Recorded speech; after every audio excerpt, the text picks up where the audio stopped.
বাংলাদেশের সবথেকে গুরুত্বপূর্ণ স্টেক হোল্ডার আমরা ভাবি খেলোয়াড়রা যারা মাঠে খেলে, এবং তাদের দেখভাল করা আমাদের দায়িত্ব।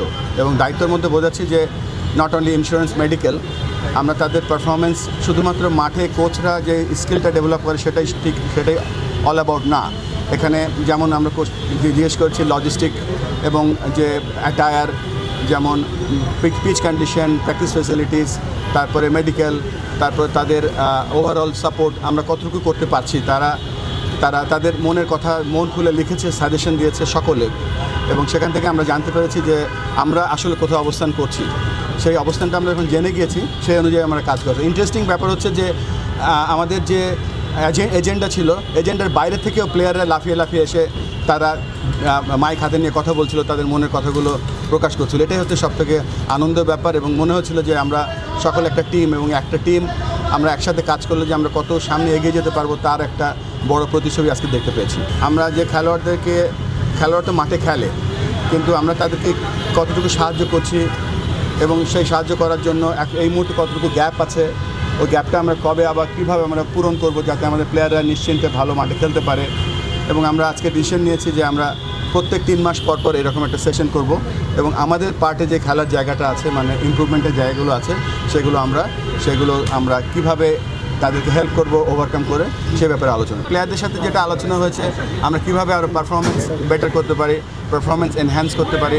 তারা এক একটা আমাদের কাছে মনে হচ্ছে যে এক একটা প্লেয়ার হচ্ছে এক একটা হিউজ পাওয়ার হাউস, এবং এই এক একটা প্লেয়ার কীভাবে তারা বিশ্বের সেরা প্লেয়ার হতে পারবে সেই কনফিডেন্সটা তাদেরকে দেওয়া হয়েছে, এবং তাদের সাথে সেটা আলোচনা হয়েছে। আমাদের কাছে এখনও পর্যন্ত প্রতিবেদনটা আসেনি, প্রতিবেদনটা আসার কথা আছে সামনের সপ্তাহে। আসার পরে আমরা সিদ্ধান্ত নেব। আর I am 100% aligned with sir Alex Marshall that we have to protect this game. আমাদের ছেলেরা মেয়েরা যারা ক্রিকেট খেলে সেই জন্য সেটা আমাদের প্রধান লক্ষ্য।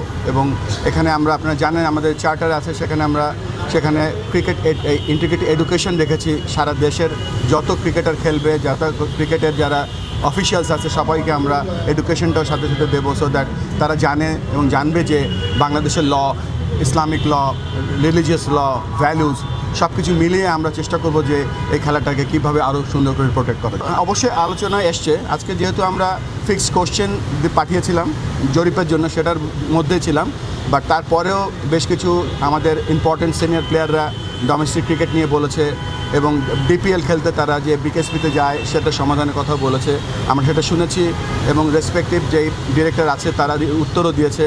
তো সব কিছু মিলিয়ে এভরিবডি ইজ ভেরি হ্যাপি। তাদের যে মতামত সেটা তারা লিখেছে, শুধু তারা মার্কিং করেনি, তাদের মনের কথা তারা লিখেছে।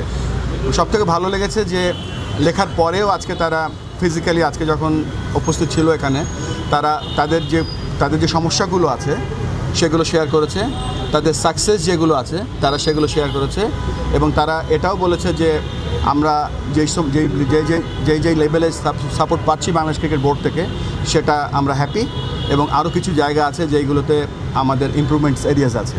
তো একটা জিনিস ভালো মনে হচ্ছে যে এন্ড অফ দ্য ডে আজকে টুডে আমরা যে একটা দল হারলে খালি খেলোয়াড়রা হারে না, কর্মকর্তারা হারে, সেটা আমরা আজকে বোঝাতে পেরেছি সকলকে। ন্যাচারাল ব্যাকটেরিয়ালাইসিসের সুরক্ষায় ফ্রেশ ও অ্যাক্টিভ সব সময়। এখন ধুলাবালি জীবাণু ঘাম ক্লিন বোল্ড রিমার্ক।